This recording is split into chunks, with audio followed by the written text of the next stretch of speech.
My name is Jack Kiser. Today is March 12th. The time is 3:09 p.m. We are at the Pewaukee VFW. I'm interviewing David Hoettels, who was born on February 6th, 1949 in Milwaukee, Wisconsin, and served in the Vietnam War between the years of June 1967 to December 1995. David Hoettels was a Navy chief in the Navy and served as a craft engineer on attack troop carriers, and this is sponsored by the Bell Tower Memorial. So why don't you start out and maybe share a little bit about what you were doing before you entered the service? Well, actually, before I entered the service, I graduated high school.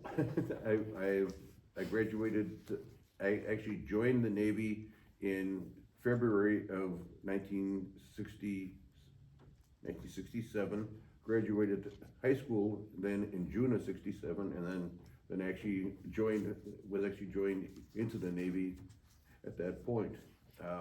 Otherwise, up until the time when I left for active duty, I was doing odd jobs. I was working,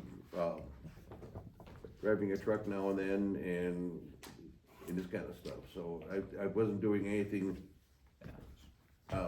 major. Yeah. My life yet. So during the days of the draft, what was your draft number? Very, very low. That was the primary reason for me joining into a service that I actually wanted to go into. And I've always loved the water, so I figured Navy was the right place to go. Yeah. So when you received your draft number, how were your emotions that day, and how did your parents feel about it? Well, my parents weren't overly happy about it. I wasn't overly happy about it, but it was kind of like, you just have to kind of deal with it. And that was also a major reason for me joining up. Yeah. So. Yeah. From the day you enlisted in the Navy, how many days did you have before you had to go off to start basic training? I joined in June. I actually started drilling in June of '67. I went in on what was called a 2x6 program. It was 2 years worth of active duty and then 4 years worth of excuse me here, reserve time. I'm sorry about that. And so I joined in '67, and then in November of 1968, I got my active duty papers, and so I had to actually just about a year and a half before I actually had to start my active duty service. Okay. So could you maybe share a little bit about what training was like back then versus how it differs from today, if you have any?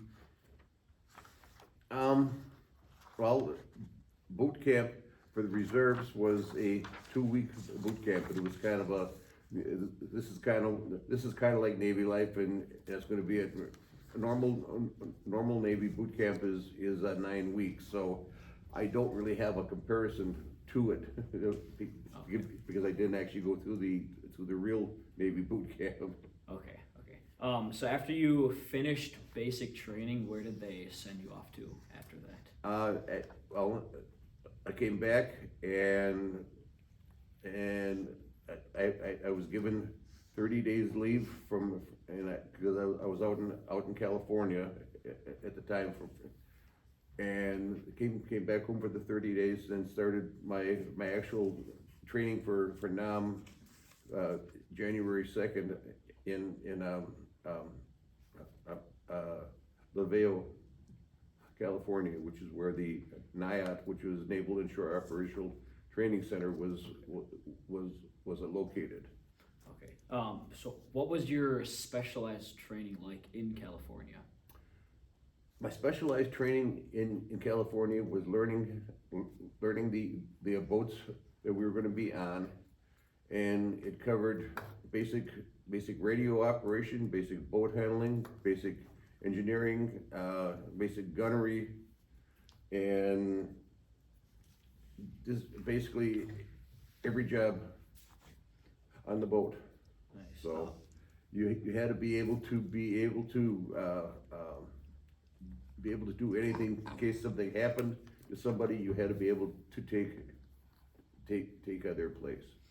So after you finished your specialized training, were you assigned to any other location after California? Well, after California, that was when I finished training in March of '69, and then we were flown out directly over to Annam.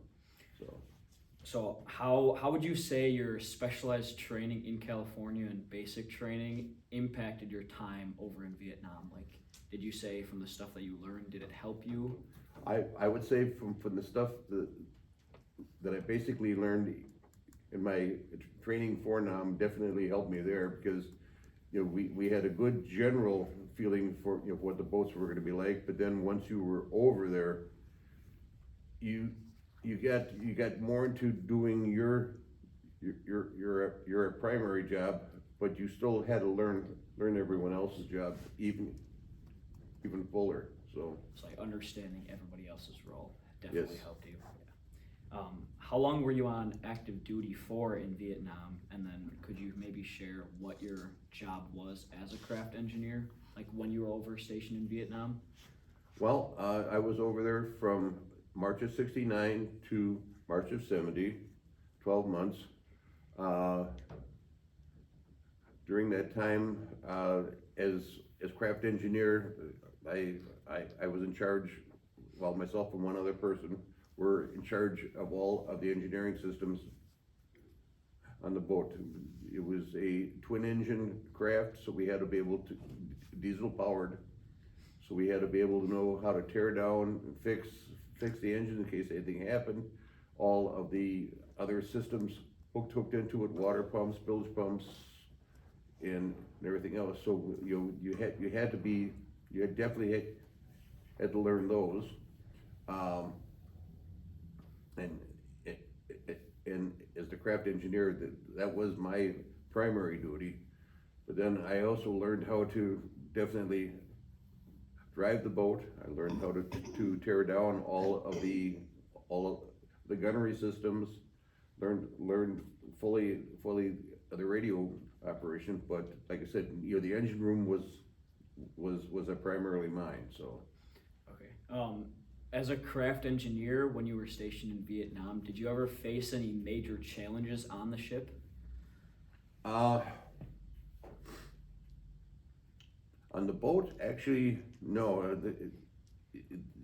Myself and the other person, we kept the boat running well. Yes, we were shot at a whole bunch of times, and I guess you could call that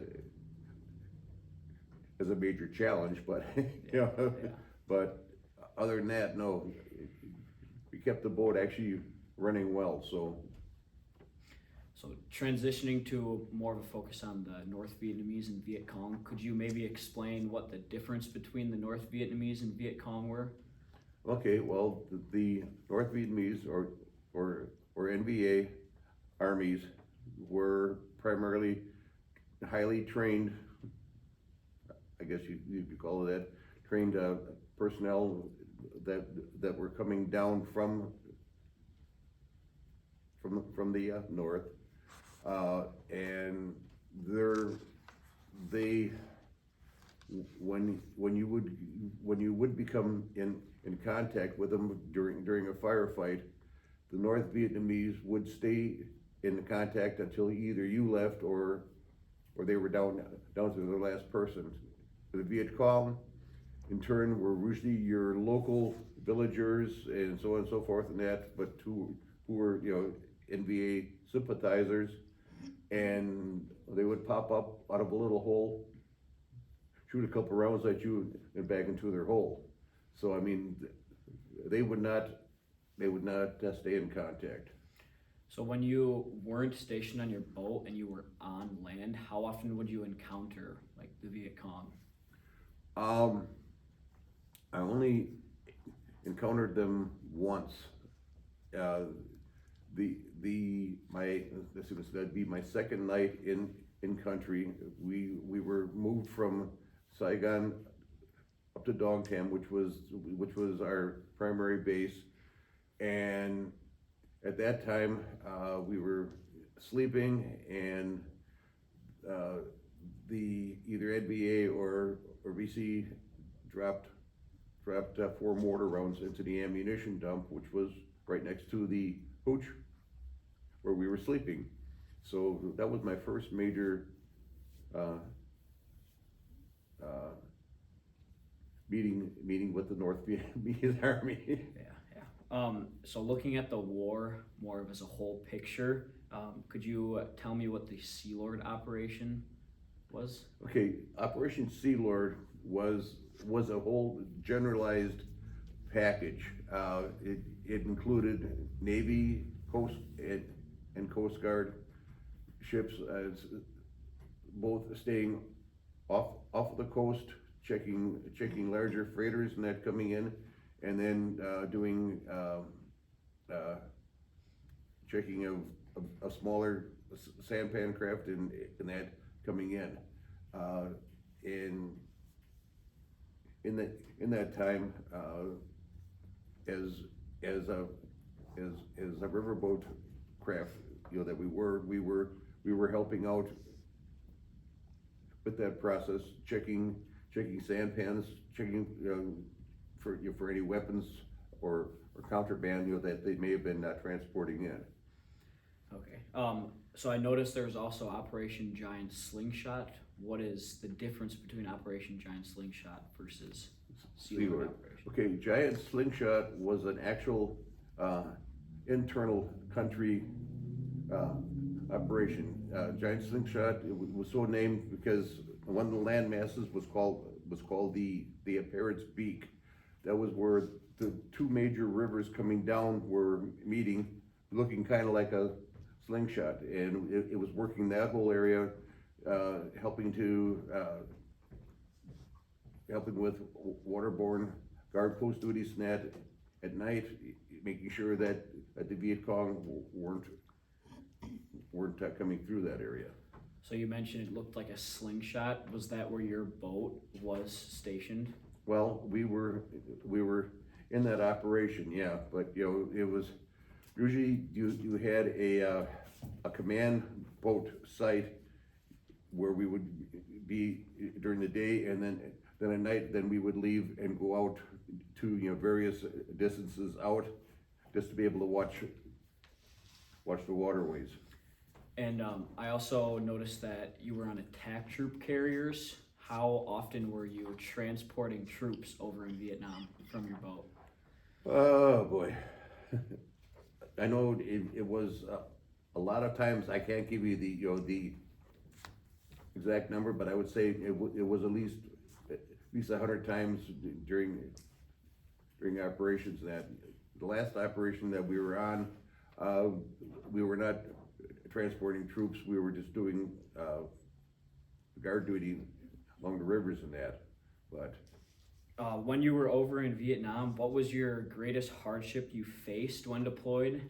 And I did notice you also brought some pictures about where you were sleeping on land. Could you maybe share a story or two about that too? well, like I said, that was the night when they dropped the mortar rounds in, and I don't know if you can see it or not, but that was what the hooch that we were staying in looked like the next morning. The roof was totally caved in because when they dropped the rounds into the ammunition dump, it was a very large bang because they blew up just about every bit of ammunition into it. This is kind of what the outside of the building looked like also. The roof was caved in and everything pretty much came down. With that, we lost the first two of our group that came over to Vietnam. They were transported to out because of injuries. Luckily, neither of them were killed. So Did you ever get an injury from that explosion? No, No? I'm lucky. Um, so knowing the Vietnamese, they used Agent Orange. Could you share how that was used and how it impacted people? Well, Agent Orange was a product developed by a DuPont, and it was for a, a defoliating jungle. You would be moving along a river, you would have jungle on either side, and all of a sudden it would just be wide open because everything was killed off during that time. And yeah, it opened up a lot of area in that because when you were on the boats, if you had trees on either side, you couldn't really see anything. And unfortunately, one of the other major causes with it is Agent Orange is also now deemed by the VA as being one of the major causes of diabetes 2 and a whole number of other medical problems. So at the time they didn't really look at it. It was just something that was helping out there. And unfortunately, in the long run, it's causing a whole lot of problems. How often would you guys encounter Agent Orange that was being used? I encountered it probably 10 or 12 times in areas where we would be transiting up a river and that, and like I said, all of a sudden it was just a total clear area. When you were transporting troops on your attack troop carrier, what was the most detrimental event that you faced from the North Vietnamese as you were transporting the troops? The Parrot's Beak was an area where we had to be constantly transporting through, and it seemed like every time we went through there, we were getting in contact with the enemy troops. Excuse me. Anyways,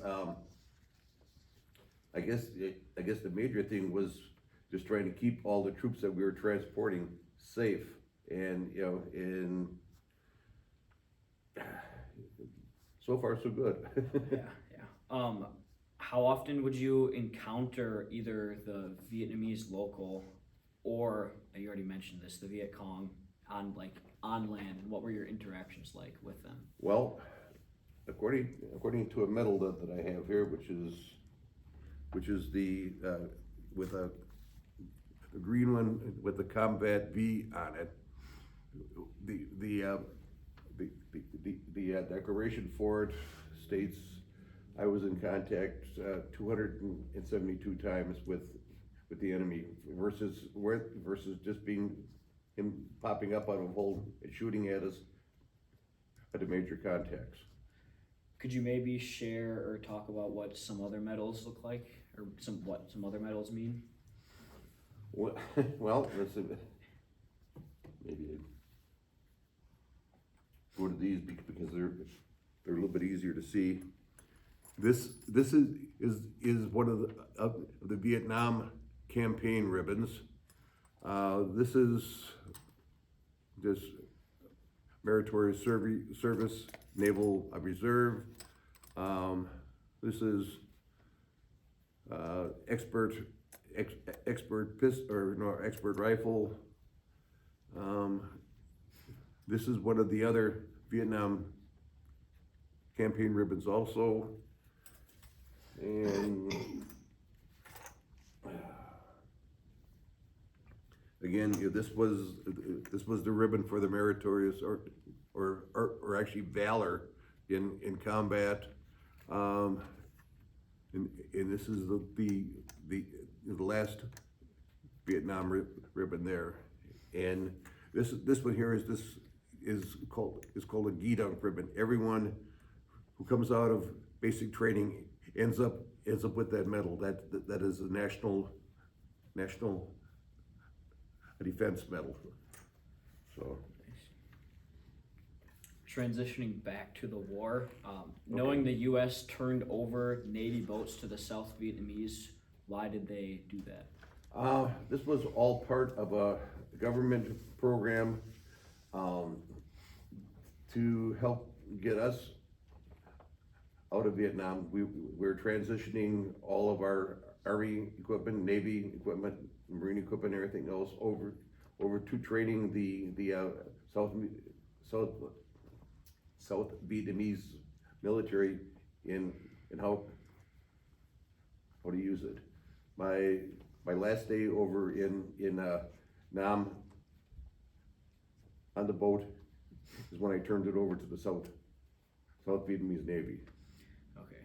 So as your active duty came to an end, how was traveling back to the U.S. like?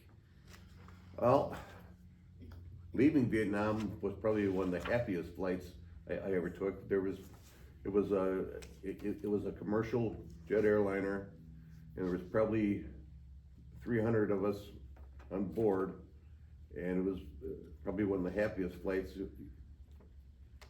that we ever took. It was basically open bar on the plane, and we flew from Vietnam to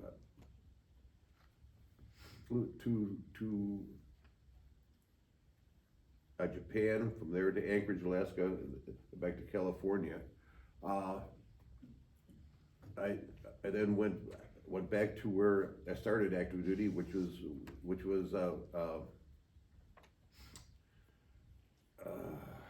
can't think of the name of the island, but anyways, from there I was released from active duty, and then I was told I could go, and I wouldn't have to worry about my rest of my military time. It was now covered.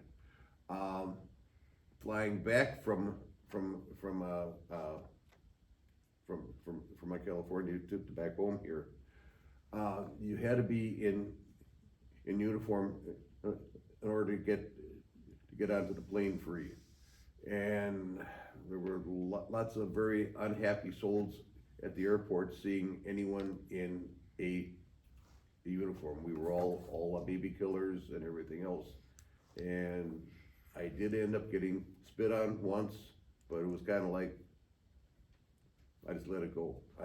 Because if I took it any farther, then I was in trouble. So Yeah. But after active duty and when you were deployed in Vietnam, did you go back into the reserves? yeah, I did. I had not planned on it, but I got a phone call from the local center here in town saying we have a couple medals that we want to give you. Can you come down and get them? And they just kind of sucked me back in. Yeah. So, when you were in the reserves after active duty, what was the highest rank you received? I did make engineman chief, which is a E7 rating. It's basically one step above enlisted, but not an officer. The Navy chiefs basically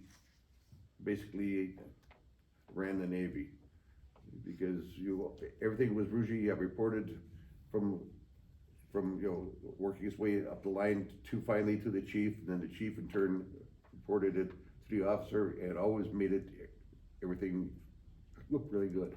Yeah. So what were the duties when you were at the rank of E7? Well, I made that rank in I'm trying to think, September of 1990, and because you had to work your way up through all the various pay grades, you always had a time and rate, and then you usually had a test at the end of it, and you passed the test. Well, then you could go up to the next pay grade, and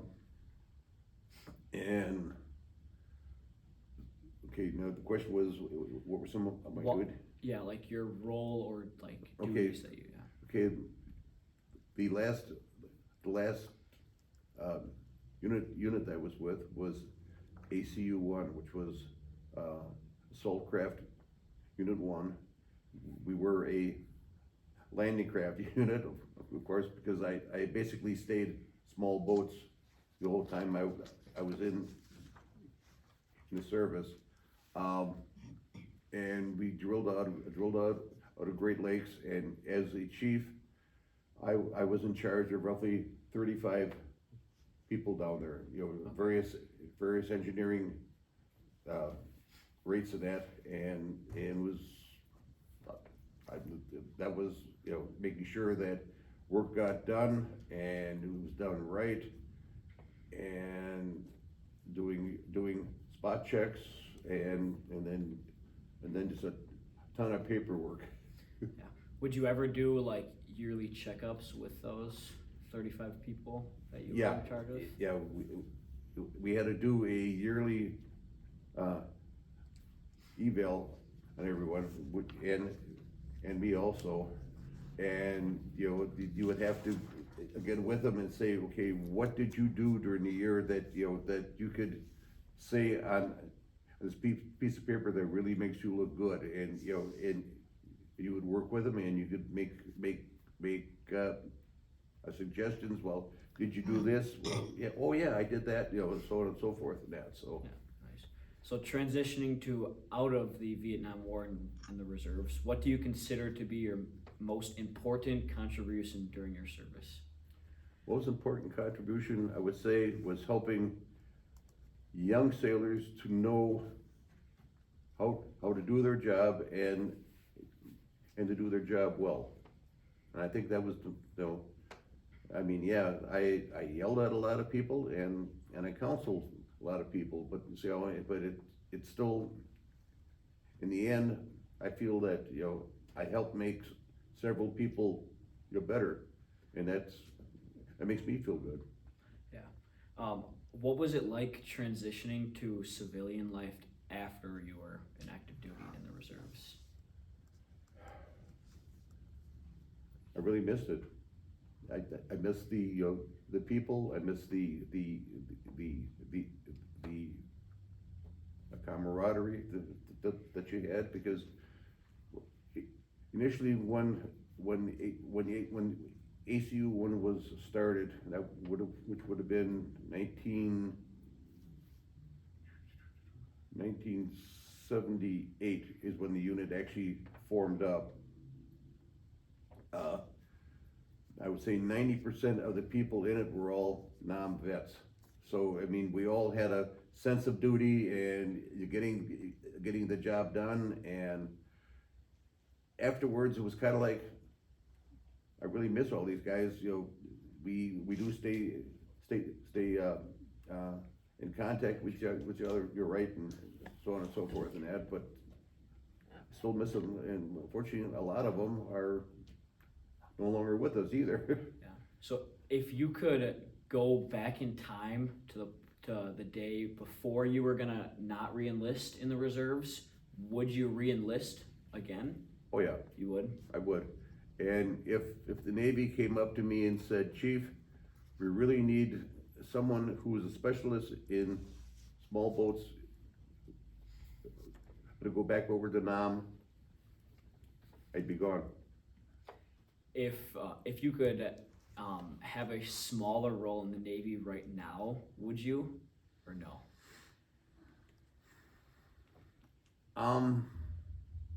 Just like maybe at like a basic training station. Yeah, I think I would. I mean, that, because then I would feel like I'm helping out. Yeah. So. Yeah. What are some life lessons you learned from your military service in the Navy? When someone's shooting at you, duck. Well, yeah. That was a major life event. Other than that, just to be able to read people's thoughts and bodies, and that I've gotten very good at reading body language and that. And when you're, well, like when you and I are sitting here, you know, I mean, I can see that you are relatively comfortable now. You were a little bit nervous when we first started out, but you're coming in. Yeah. is there any other lessons or like from events that you encountered that you could maybe share how it like impacted you or what you learned from that? Not that I can really think of. Not that you can think of, yeah. So after you didn't re-enlist, what jobs or activities did you partake in? Well, from the time that I got off of active duty, I did a 2-year college course in tool and die making, and then I got into tool and die making totally, and I did tool and die making for 45 years until I finally got retired. So, What were some of the jobs that you did for tool and die? basically, the jobs that I was doing was making molds for making parts for plastic parts, like this tip of this flag here. That would be a plastic part, and that would actually would have been made by a molding press, and probably 45 or 50 of these would be made in each cycle. And I think that was a nice thing, I think, about the tool and die making versus going into a job where I was doing the same job day in and day out. I was always working on something different, and that's what kept me going with it. For someone who would be in the Navy or military, what would you say or give advice to them that like after they're out of the reserves and active duty, like for a job that they could do? Like, I guess I would be asking them what their qualifications for the job was, and B, how they tended to interact with people, because a lot of times when you're working a job, you're working with 5, 10, 15 other people, possibly onto the same jobs, owners, engineers, so on and so forth, and just be able to do your job and interact well, I guess, to make sure that you can. yeah, definitely. How would you use the life lessons you learned from your Navy active duty in your work life after service? Very good question.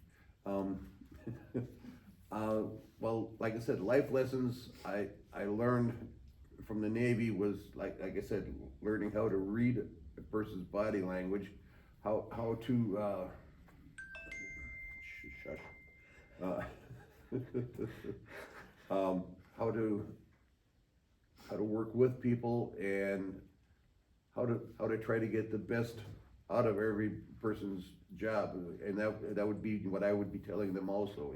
If you're giving me a part, I want you to be sure that it was the best that you could do with it. So. Yeah. And then my final question is, what do you believe is the most important event or takeaway you would like future or current generations to know about the Vietnam War? I would like them, to learn about it. If you go into a history book, there's maybe one page on the Vietnam War, and to be able, because like Desert Storm, when everyone was coming home, all the major parade ticker tapes and everything else. When the Vietnam servicemen came home, there was nothing. There was no how you doing, and I joined the American Legion for a while, and there was about 10 of us vets there, and we were the underlings, because at the time it was all of World War II and the Korean vets, and they had the major portion of the hall, and we had this little room in back. So we were these underling people, and to be able to tell the future generation that this war did happen, and your uncles and dads and older brothers or whatever, I mean, not older brothers, but uncles, dads, and our moms in this case also served there, and they served with a pride, and to look up to them, and and to be able to ask them questions, how how the war was. But otherwise, right now there really isn't anything about the war there. And before we close, is there anything else you would like to touch on or share more about? I knew you were going to ask that question. No, actually, I think we pretty much covered everything as far as what I did and what happened and after I came back and that. So. Yeah. And then in closing, this has been an interview of David Hoettels regarding his service during the Vietnam War. My name is Jack Kiser, and the time is 3:44 p.m. And thank you for agreeing to this interview, and most importantly, thank you for your service. Thank you very much. I appreciate it.